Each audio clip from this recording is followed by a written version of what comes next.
Republican चर्मकार महासंघ महाराष्ट्र राज्य यांच्याकडून हातावरचे पोट असणारे गटाई कामगारांना लायसन्स आणि स्टॉल्स ठेवण्यास परवानगी देण्याबाबत पुणे महानगरपालिका हद्दीतील नगरपथ विक्रेते यांचे बायोमेट्रिक सर्वेक्षण करणे आणि जे लायसन्स प्रमाणधारक आहेत त्यांना बिल चालू करून देण्यात यावे यासाठी बेमुदत आमरण उपोषण हे मंगळवार दिनांक 2/1/2024 वेळ सकाळी 11 वाजेपासून सुरू करण्यात आले आहे। पुणे महानगरपालिकेच्या गेटवर हे आमरण उपोषण सुरू आहे। हे आमरण उपोषण रिपब्लिकन चर्मकार महासंघ महाराष्ट्र राज्य यांचे संस्थापक अध्यक्ष संजूभाऊ बनसोड करत आहेत।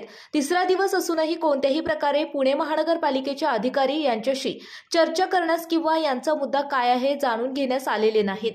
लोकनायक संपादक व पत्रकार संघ संचालित पुण्यप्रहार या वृत्तपत्राचे सामाजिक प्रसार माध्यम पुण्यप्रहार न्यूजमध्ये मी आपल्या सर्वांचं स्वागत करतो।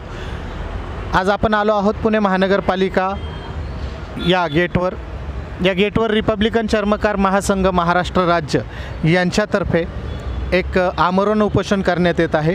या आमरण उपोषणाच्या काही मागण्या आहेत।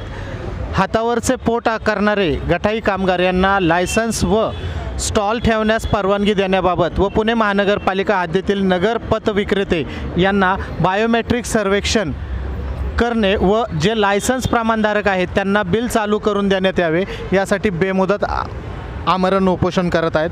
हे उपोषण चर्मकार महासंघाचे राष्ट्रीय अध्यक्ष संजू बनसोड यांच्या मार्गदर्शनाखाली चालू आहे। आपण त्यांच्याशी काही चर्चा करणार आहोत। कशा प्रकारच्या मागण्या आपण इथं त्यांनी घेतलेल्या आहेत, पुणे महानगरपालिकेच्या आयुक्तांना त्यांनी काय साकडं घातले आपण त्यांच्याच तोंडून ऐकूया। बनसोड साहेब, कशा प्रकारच्या मागण्या आहेत आपल्या?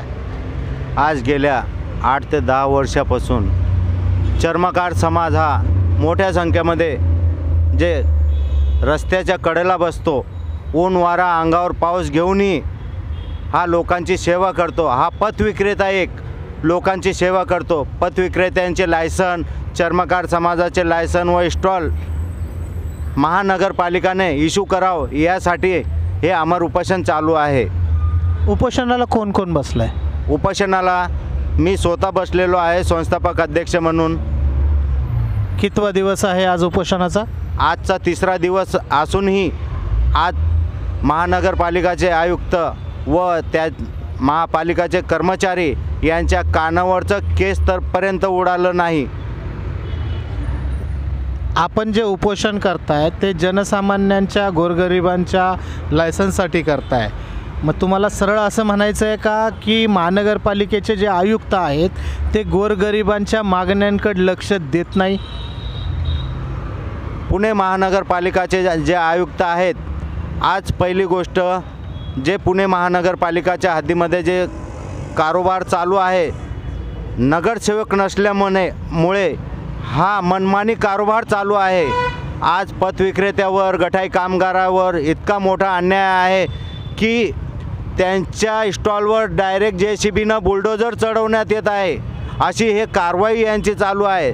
आज पुणे महापालिकाच्या आयुक्ताला ते नाही दिसत की आज पुणे महापालिकाच्या हद्दीमधील 1,75,000 स्टॉल धारक आहेत, पण यांना दिसते की 2,000 स्टॉल धारक। 1,75,000 स्टॉल धारक असताना आज चर्मकार बांधव जे मोठ्या संख्येमध्ये असताना, हा पथविक्रेते असताना आज निरा विक्रेते यांना स्टॉल ठेवण्यास, बगर लायसन्सचे स्टॉल ठेवण्यास परवानगी देतात आणि चर्मकार बांधवाला का नाही देत? हे जातवाचक जाता आहे। हा जातीवाद आहे असं तुम्हाला म्हणायचं आहे? योग्य। ह्या जातीवादाचं कारण काय? महानगरपालिकेचे जे आयुक्त आहेत ते इतर पक्षाच्या आंदोलनाला जसा प्रतिसाद देतात तसा प्रतिसाद आपल्या या चर्मकार समाजाच्या आंदोलनाला मिळत नाही असं म्हणायचं आहे का तुम्हाला? नक्की। आम्हाला काहीच आत्तापर्यंत यांनी किती वेळ आम्ही आंदोलन केले, धरणे बसलो, तो आत्तापर्यंत खाली यांनी तोंडी आश्वासन दिलो, आत्ता करतो, तवा करतो, आत्ता करतो, परवा करतो, पण गेल्या 4-5 वर्षापासून यांचे आश्वासनच आहेत, लेखी काही नाही। आज आम्ही टोकाची भूमिका घेऊन बसलो आहे की आज आमचा चर्मकार बांधव असू द्या, पथविक्रेते असू द्या, यांना पूर्णपणे न्याय मिळालाच पाहिजेत। हा न्याय मिळाल्याशिवाय आम्ही हे उपोषण सोडणार नाही। हे होते चर्मकार महासंघ, रिपब्लिकन चर्मकार महासंघाचे राष्ट्रीय अध्यक्ष यांच्या मागण्या जितक्या पद्धतीच्या योग्य आहेत तितक्याच पद्धतीचं दुर्लक्ष पुणे महानगरपालिकेच्या आयुक्तांकडनं होतं आहे. पुणे महानगरपालिकेचे आयुक्त इतर पक्षांना, जसा इतर पक्षाच्या आंदोलनांना, संघटनांच्या आंदोलनांना एक विशेष प्रकारचं महत्त्व देतात, त्याच प्रकारचं महत्त्व या चर्मकार समाजाच्या बांधवांच्या आंदोलनांना का मिळत नाही? खरंच हा एक जातीवाद प्रकार आहे का? खरंच महानगरपालिकेचे आयुक्त फक्त हे दलित समाजाचे आहेत म्हणून यांच्या आंदोलनाला कुठल्याही प्रकारचा प्रतिसाद देत नाही? 3 दिवस झाल्यानंतरही या घटनेकडे कोणीही विशेष पद्धतीने पाहायला तयार नाही आहे. हा प्रकार पुणे महानगरपालिका आणि पुणे शहर जे एक संस्कृतीचं शहर आहे, जिथे सर्व धर्म समभाव ही मानसिकता प्रत्येक व्यक्तीच्या मनात रुजवली जाते, तिथे महानगरपालिका कुठंतरी जातीवाद करत आहेत असा हे आरोप करत आहेत. कॅमेरामॅन संतोष सावंतसोबत मी यशवंत बनसोडे, पुण्यप्रहार न्यूज, पुणे